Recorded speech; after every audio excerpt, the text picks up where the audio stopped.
What's going on YouTube? It's your boy Cam ATL. Shout out to the DFS squad.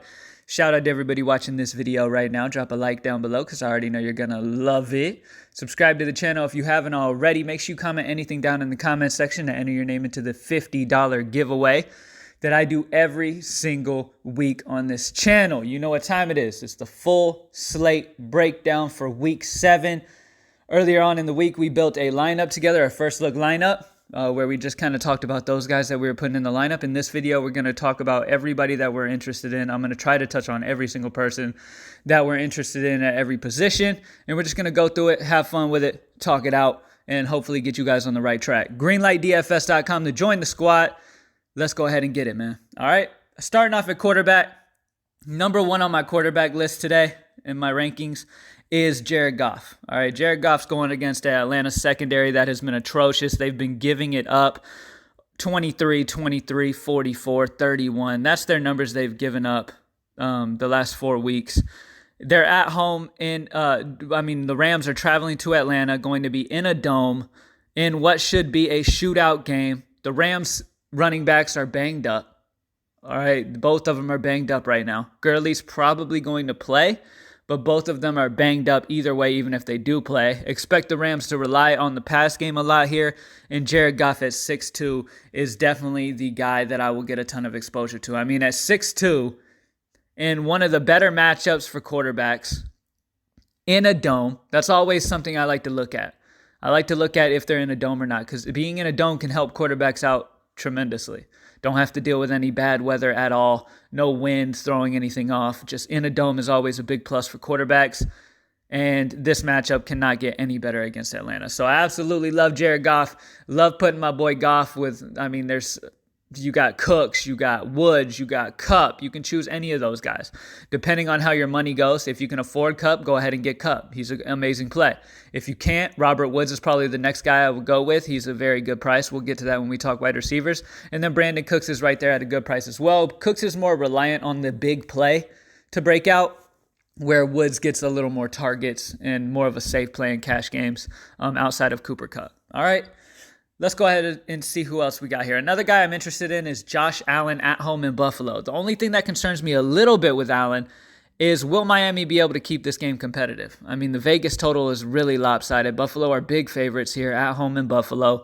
I think Allen will do some damage before they get up big, but at the same time, this could end up being, they get up big pretty early and then just use a ton of Frank Gore, Devin Singletary. So, yeah, Josh Allen's he's okay for GPPs, just in case Miami happens to somehow keep this game close, because if they do, Allen could have a huge game. We know the floor he has with his feet. But if Miami somehow can score and keep this game close, he could go crazy. But at 6'5", I'd rather Goff for 300 less in a more competitive game. And just at least he's playing against an offense that can at least score in Atlanta. All right. Another guy that I have some interest in is Kyler Murray going against the Giants. All right. All quarterbacks seem to destroy the Giants. They're kind of like the Falcons. They just give it up to quarterbacks. This is at New York, which means New York will probably score against Arizona's atrocious secondary, defense in general. Kyler Murray is a very solid play at 6'7". I like him a lot at GPP. Lately, he's been really getting it on the ground. He's been stepping it up in a big way. The last 2 weeks, 25 and 31 Draftkings points. This is a very plus matchup. So, yeah, at 6'7", I can see him being played in GPP. But in cash games, I'm still leaning Jared Goff. All right. Another guy that I want to mention, Jacoby Brissett. Okay, hear me out. I know he's not amazing or this huge name, but the dude's been fairly consistent. 16, 18, 23, 23, and then 11 at KC week 5. You would have expected that to be higher. But the plus side is here. His 2 biggest games this season have been at home. 23 and 23 at home. All right. Now he's going against a bad Houston secondary that gave up over 35 to Matt Ryan. Now, will Jacoby Brissett do that? No. But can Brissett get around 25, around another 23? Yes, he can. And at 5'6", that's great value, to be honest with you. Jacoby Brissett is a solid play, and I don't think many people are going to be on it. I love the idea of pairing up Jacoby Brissett with T.Y. Hilton in GPPs because, like I said, I think that Goff is going to be the main guy in cash. I think Jacoby Brissett is a sneaky way to get off of that and play a guy who has potential to get that 23 to 25. And him and T.Y. Hilton have big upside in this matchup against Houston. All right. Let's see. What else we got? Lamar Jackson is always a threat because of what he can do on the ground. His floor is just ridiculous off the bat because of his running ability. He's going against the Seattle defense that just gave up over 22 to Baker Mayfield, who was not playing good, and he still got over 22. It's a decent matchup, honestly, for Lamar Jackson, and nobody's going to be on him. So at 6'8", that's another guy you can consider in GPPs because we know the type of upside he has, especially if he happens to hit that 100-yard rushing mark. All right? Let's talk about a few other guys that we're interested in here in this one. You can play Matt Ryan against the Rams. As you know, Jalen Ramsey will most likely be active and playing in this game. I mean, changing teams helps back injuries, makes you feel 100% again. So most likely he will be playing. Jalen Ramsey is a very, very good cornerback. We all know that. So he's probably going to help this Rams secondary a ton. Matt Ryan should still do okay, but if I had to choose between him and Goff, I'm still going Goff. So right now, Goff is still my main man. Another guy I want to mention, Daniel Jones at home in New York, is also a solid option going against Arizona. Arizona is a team that runs more plays than majority of teams in the league. They're very fast-paced, and that's always good for fantasy points, just like in NBA. You know what I mean? You like the teams who are going to run the fastest pace and perform the most plays because that means there's more fantasy points available. And that's the same type of situation. So expect Jones to bounce back. 14, 11, and 8 are his 3 last week's performances. But don't forget about that week 3 performance at Tampa Bay where he dropped 39. He's got Saquon Barkley back. That's going to help him a lot. Take some of the pressure off of him. Open up the pass game. So Daniel Jones at 6-1 is fine in GPPs as well. Now, this is where it gets a little tricky. Deshaun Watson's fine, but at 7K, I'm not going to be paying for Deshaun Watson this week. Outside of that, there's really nobody else I'm really targeting at quarterback this week. We pretty much talked about everybody we have some interest in. Mainly, it's Jared Goff, and then pairing him with the right Rams wide receiver, if you can somehow get lucky enough to pick the right one, is going to be a big deal this week. All right? At running back, the guys who stick out the most for me, Leonard Fournette going against the worst run D in the league at Cincinnati. They've struggled so bad since week 2. I mean, 17 against Breda, 16 against Gore, over 26 against Connor, over 18, over 15. Like, they're just giving it up to running backs. And Leonard Fournette has more offensive snaps than any other running back in the league outside of Christian McCaffrey, who's just on another planet. He's an alien, all right? But we don't have Christian McCaffrey. So on this slate, he's one of the highest usage running backs in the entire league and on this slate. And at 7K in a very, very plus matchup, I will be finding ways to get as much Leonard Fournette as I possibly can. All right, another guy that I really, really love, we talked about him in the first look. Price seems way too cheap. Josh Jacobs at $5,000. Now hear me out. Tyrell Williams will be missing this game. That's a huge bump to Darren Waller, but we'll talk to him about him in a minute. He was limited in practice, but most likely he's going to play Sunday. But anyways, Josh Jacobs is going to be a big focal point of this Oakland team. All right. First of all, Green Bay struggles against the run. Their secondary has been solid, but they have struggled against the run, and that's where Josh Jacobs should be able to exploit him pretty easily. I mean, 26 carries last week against Chicago, and he dominated Chicago. 32 DraftKings points against them. Now, is he going to do that again, even if it's a worse run D? Probably not. That was probably a bit of an outlier for him there against Chicago, but the kid's got talent. We've seen him multiple times, like really show out and really have some really good productive runs. So yeah, Josh Jacobs going against a bad run D on an Oakland team that's without Tyrell Williams and already short of playmakers. Expect them to rely on him and Waller a lot in this offense. So definitely love Josh Jacobs. Next up, let's go ahead and talk about the obvious. Dalvin Cook against Detroit. Obviously, if you have the money, he is a solid play. I mean, they gave up over 25 to David Johnson, over 24 to Austin Eckler. Who's to say Dalvin Cook can't go for 30? You know what I mean? He's probably going to bounce back. The last 3 weeks, he did get a 29 at New York, but the 19 and 13 on week 4 and week 6, expect him to go back around that 25 to 30 range in this matchup against Detroit. Do you have to spend $8K at a running back this week? No. So it's completely up to you. I would rather go Cooper Kupp and pair him up with Goff than I would play Dalvin Cook because there's some running backs at good prices that I'm interested in.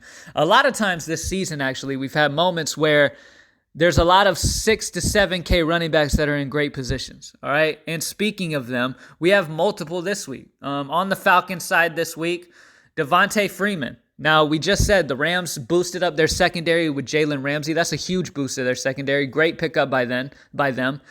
They gave a ton for it, but still, at the end of the day, he's going to boost their secondary a ton, which means Atlanta's going to have to find ways to move the ball on that tough secondary. And Devontae Freeman's a good spot here to take advantage of. He's only 5'4". He's been very, very consistent. 18, 18, 26 the last 3 weeks. He's getting involvement in the pass game. I mean, the dude got 9 targets in the pass game week 4. All right, so it just shows they're willing to throw him the ball. So if Ramsey's doing a good job against Julio, those receivers are struggling a little bit against the secondary. Expect Devontae Freeman to get some little dump-offs and really shine in this matchup. So I love him at 5'4". Another guy I want to talk about is Chris Carson at home in Seattle. He's going against a Baltimore defense that normally you don't really want to play many guys against because they're known to be legit, but they did give up over 42 to Nick Chubb, over 23 to LaShawn McCoy. Chris Carson gets so many touches in this offense, man. 21, 22, and 28 are his points the last 3 weeks. All right, he's been doing a great job. He's been getting so many carries, 22 carries, 27 carries, 24 carries. Expect this game to kind of be one of those pounded out games and Chris Carson to get another 25 or so carries. And in this matchup, he could do very well, get around 20 DraftKings points here. And at 6'5", that's the reason I'm saying Dalvin Cook isn't 100% must, because there's a lot of guys who could do very, very well in this 6 to 7K, like has been the case all year. All right, another guy I want to talk about, I mentioned him a little bit when we talked about the quarterback, Frank Gore.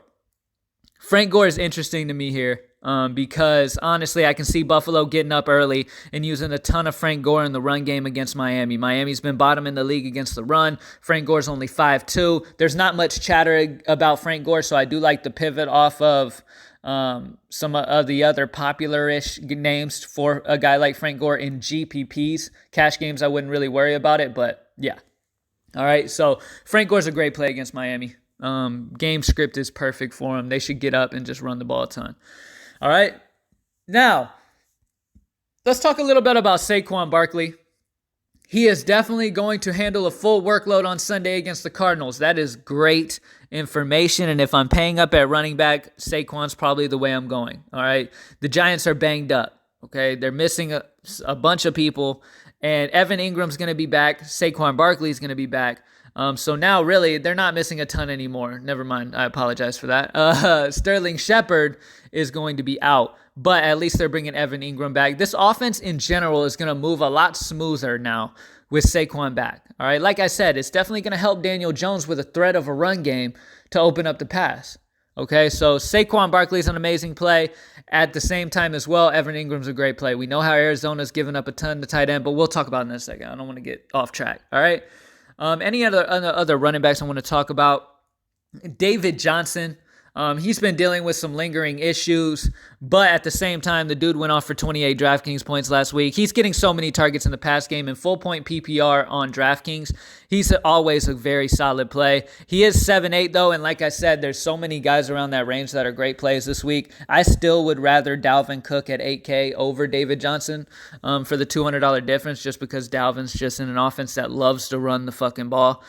So David Johnson, yes, he gets a ton of run in the pass game, and I absolutely love David Johnson if you have the money, but I just don't see the reason to go that high this week. Anybody else that we should talk about? A guy that I've had a little bit of interest in, and this might sound crazy, Tevin Coleman. Tevin Coleman against Washington. Now, hear me out on this one, all right? Tevin Coleman's been getting a shit ton of carries in this offense. Not a shit ton, but 16 and 18. He's getting more carries than Matt Breida is in this run game. All right. And they're going against Washington, who they should easily get up big on. Expect Tevin Coleman to get in the end zone maybe once, maybe twice. I absolutely love Tevin Coleman in this matchup against Washington. He's a great play at 5'6". I think he's a very solid GPP play because nobody is talking about him. All right. Let's go ahead and move to wide receiver. Those are the main guys that I'm definitely interested in. Let me make sure I didn't miss anybody that I definitely want to mention for you guys and talk about it all. No, I touched on everybody I'm really interested in this week. All right, let's go ahead and talk about wide receiver. All right, let's go over here to wide receiver. Now, I already talked about him in the first look. Absolutely love the dude. I think he's going to have a breakout game here. T.Y. Hilton going against the Colts. Okay, I love T.Y. Hilton against the Colts. Against Houston, my bad. T.Y. Hilton going against Houston. This Houston secondary, like I said, they just gave up over 25 to Tyreek Hill. They gave up over 46 to Keenan Allen week 3. They've got some major issues. He's going to see a lot of Jonathan Joseph, who's been struggling a bit, and he's just a Houston Texan dominator. This dude has huge games against Houston for some reason. All right, 37 Draftkings points he scored week 9 of the 2017 season. 31 he scored last year in the week 14 last season against Houston. T.Y. Hilton hasn't had like that huge game. He had 28 and then another 20 week 3. 28, 14, and 20 week 1 through 3. Looked very, very good. Was out and missed week 4. And then week 5, got 5 targets in the pass game. Ended up with 7 at KC. You would have hoped for more than that against that bad secondary. But anyway, I'm not going to ramble. T.Y. Hilton is an amazing option against Houston. I'm not going to say that T.Y. Hilton's going against the Colts again. All right, so we're going to move on. All right. All right. Cooper Kupp going against Atlanta. Now, this is my next guy I really, really like, and if I have the money, oh, you damn right, I'm going to give me some Cooper Kupp this week. This dude has been an absolute monster all season long. He's been absolutely destroying. 20, 36, 29, 29, week 2 through week 5. Okay? I played him last week against San Francisco just off target volume alone for cash games, and he ended up sucking because San Francisco's defense is not a fluke. They are very solid. But this is definitely a huge bounce back spot for him here against Atlanta. Last year, he dropped a 20 against them. Now he's going against Damontae Kazi, or however you say his name. He's been doing a solid job this year so far, but Cooper Kupp's going to absolutely dominate here. I absolutely love my boy, and I think that he is going to have a huge game. And if you have the money, don't second guess yourself. If you can get Cooper Kupp, get him. He is the best Rams receiver. Now, if you have to save some money, I'm completely okay with these other guys. Robert Woods, I'm completely on board with. If you put your lineup together and you're just not feeling comfortable with a Cooper Kupp line, it's completely fine to go Robert Woods, okay? Brandon Cooks is also there as an option as well, but I lean Woods just off target volume in the offense alone.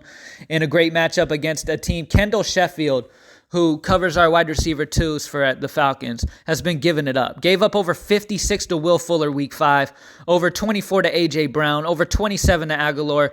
Robert Woods is the guy on this Rams offense. That is a great bet. At only 5'9", you're saving a lot from Cooper Kupp, so I'm completely fine with that if you can't get it, to go ahead and go Woods. But I'm also liking Cooks, but the only problem with Cooks is that we need a huge play out of him.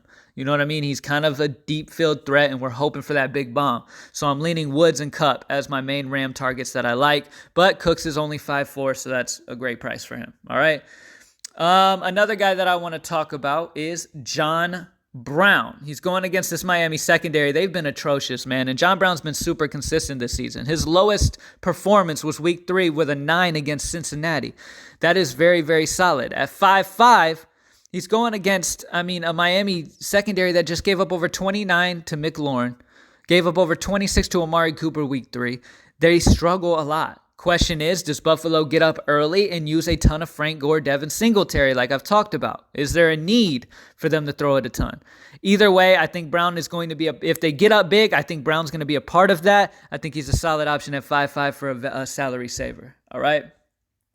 Another guy I want to talk about, you cannot like our boy Kyler Murray without mentioning Larry Fitzgerald. All right, Larry Fitzgerald is a great option here against the Giants.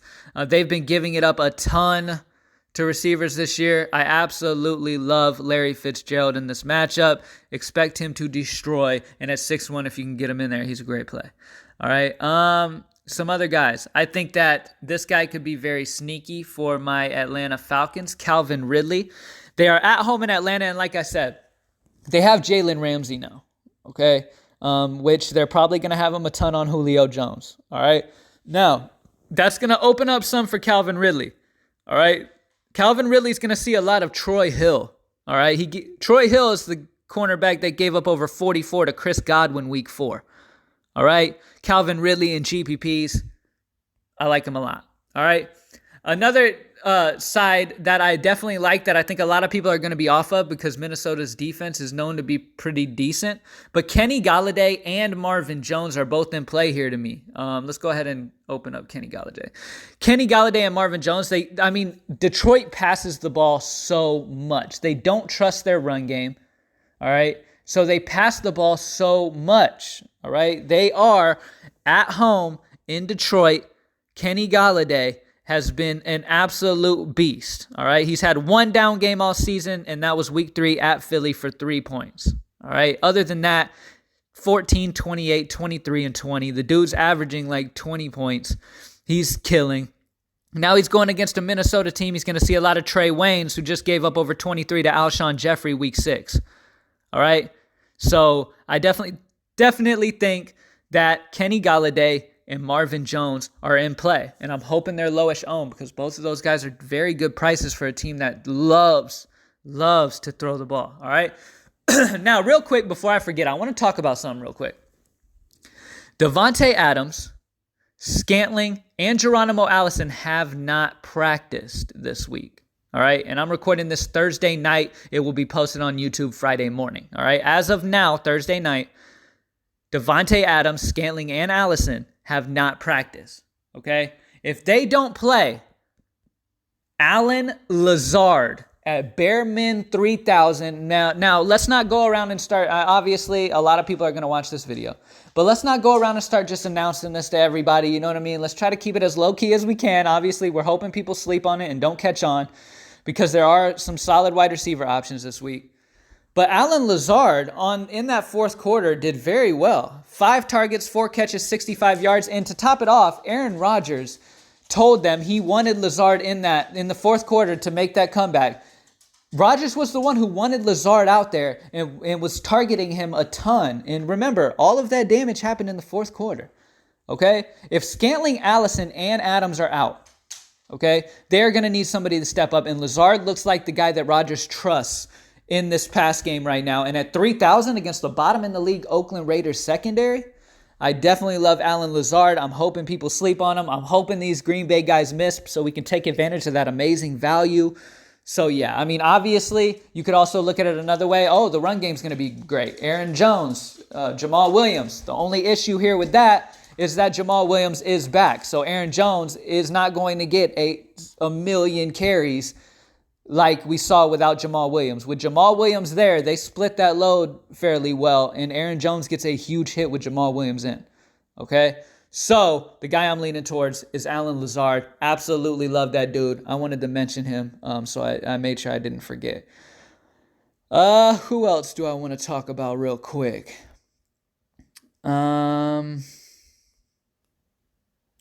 There's really nobody else that sticks out a ton to me this week. To be honest, I've talked about most of the guys that I have some interest in this week. DeAndre Hopkins has a solid matchup against the Colts, so consider that.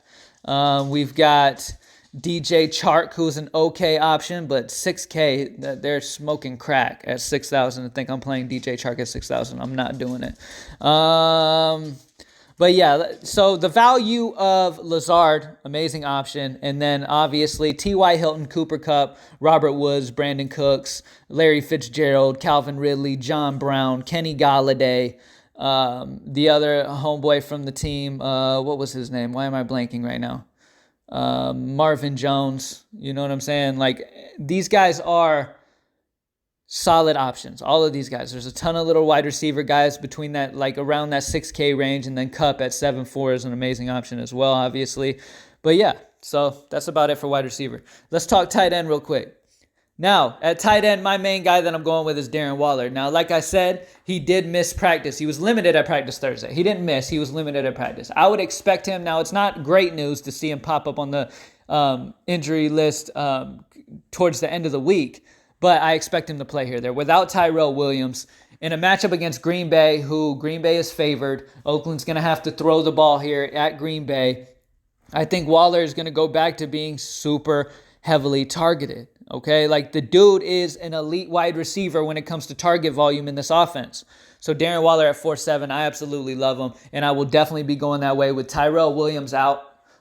It just opens up so much. They don't have many playmakers on this team other than Josh Jacobs and Darren Waller, and I like both of those dudes for Oakland this week, to be completely real with you. And I'm okay with playing them together because both those dudes are going to get high volume in this Oakland offense, and they're going to be needed a ton. All right. Other guys, obviously, Hunter Henry had his breakout game last week at 4,000 going against Kevin Byrd of Tennessee. He's going to see a lot of Kevin Byard, or however you say his name. Austin Hooper is the only decent tight end that this Tennessee team has seen, and Hooper went for 25. I wouldn't chase points too much and expect anything near a 33, but is he solid at 4K? Yes. All right. Other guys that we can have some interest in. Because of Jalen Ramsey, that actually boosts up Austin Hooper in my mind. With Jalen Ramsey boosting up that Rams secondary, that should give Hooper some more over-the-middle targets in this pass game, more than he already had. And he already was getting a ton of targets in this pass game. I love Austin Hooper here in this one. If Atlanta's going to keep this game close and keep it competitive, they're going to need Hooper, Freeman, and Ridley to really step up in this matchup. All right? Now, Evan Engram against Arizona, I don't need to explain this much. I mean, tight ends against Arizona, I mean, anybody can say what they want. You know what I'm saying? There's a lot of people in the industry that are like, oh, man, I don't care about defense versus position and all that shit, you know? And a lot of times, I won't really worry too much about it either if it doesn't seem legit. You know what I mean? Like, if I actually believe in a defense, then yeah, I won't think about that too much. But Arizona's defense against tight ends has been atrocious versus tight ends for years. This isn't new, okay? They just, plain and simple, are not designed to play well against tight ends, and tight ends destroy them. Period. They don't have any good cover linebackers, and that is why they get destroyed. Okay? So point blank period, Evan Engram is an amazing play for this Giants team. And honestly, with Saquon Barkley back, that opens up the pass game. That's going to open up some good open targets, probably some touchdowns and stuff for the pass game for Evan Engram. I absolutely love Evan Engram. All right? George Kittle obviously is a great play. Another guy I want to mention is Luke Wilson. Will be the starting tight end for Seattle now with Will Disley out for the season. He is an interesting play at 3,000. Okay, if you need to save some money, he is interesting at 3,000. This is he's got some solid hands. He can catch the ball. Wilson isn't a scrub. You know what I mean? He's not a super scrub. I think he's got some talent. He's just never really had too much of an opportunity to shine. And this is his chance here, okay? It is against Baltimore, not an amazing matchup, but we know Russell Wilson has liked Disley a lot this year, and he might lean on some tight ends still, and Luke Wilson is a serviceable tight end. He's a big dude, good hands. I think Luke Wilson will be completely fine, all right?